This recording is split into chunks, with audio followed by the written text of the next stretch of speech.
You know that feeling, right? You craft the perfect email, you hit send, and then just silence. It's like shouting into the void. We have all been there. But what if there was a way, a real craft, to write cold emails that don't just get opened, but actually start a conversation? Well, there is. Let's break down the playbook that really works. First things first, let's just look at the data, because it's kind of brutal.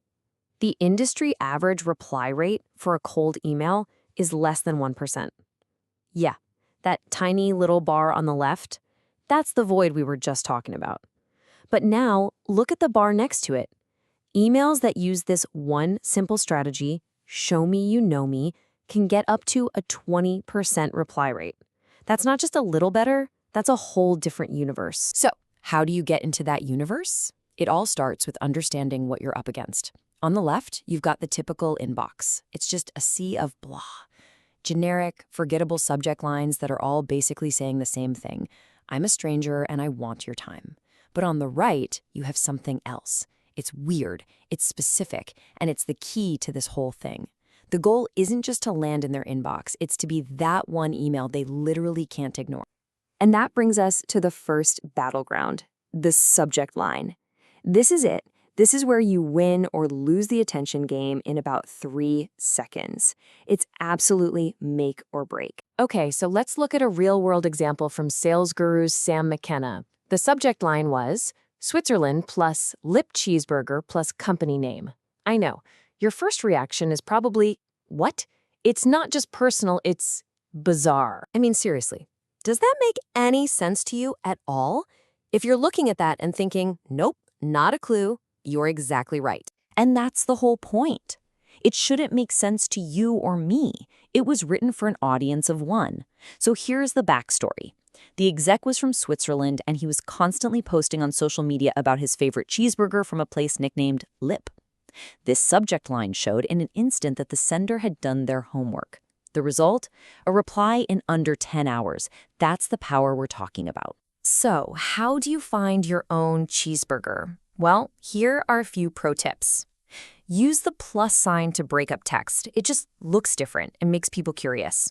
Look for those social signals. A comment they made on LinkedIn yesterday is gold. And dig for those little human details. Their hometown, a hobby, a favorite food. The goal is to craft a subject line that proves this email is for them and them alone. Okay, you did it. You wrote a killer subject line and they clicked. But hold on, the job's not over.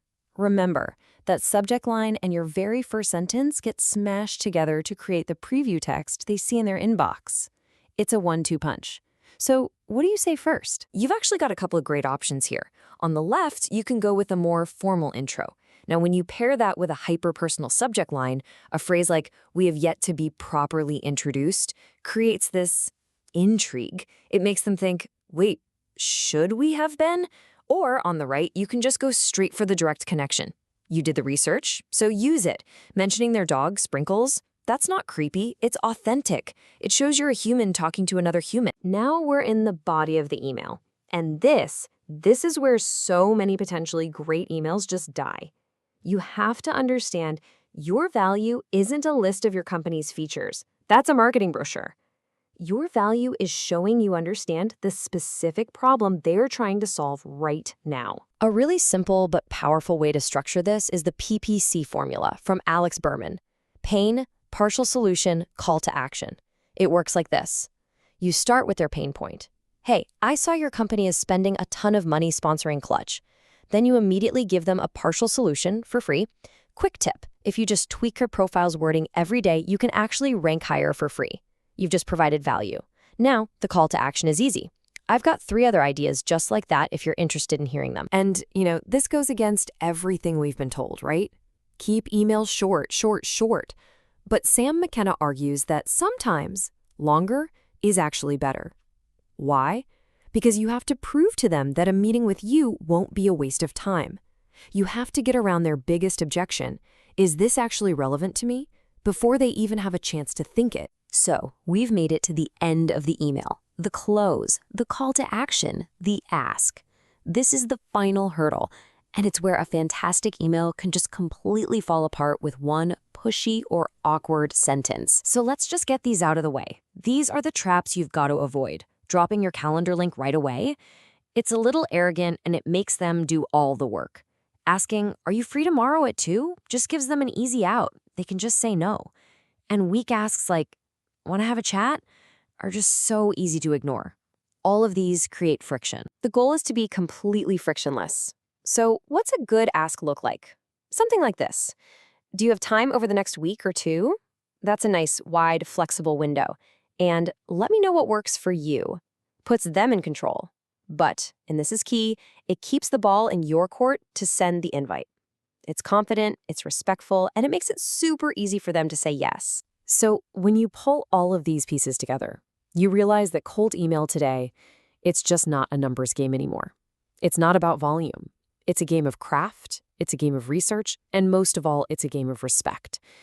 And that requires a whole new playbook. So here it is, your new playbook. Keep your email sequences short, 3 emails max. Respect their inbox by only reaching out maybe once a quarter, not once a week. Be laser-focused on one single value prop per sequence. And of course, hyper-personalize everything using those social signals. And maybe the biggest shift of all, your goal isn't a meeting. Your goal is a reply. That's the win. So I'll just leave you with this one question to think about. Tomorrow, when the person you're trying to reach opens their inbox and sees a flood of 50 new emails, what are you going to write that makes your email the one they actually stop and remember?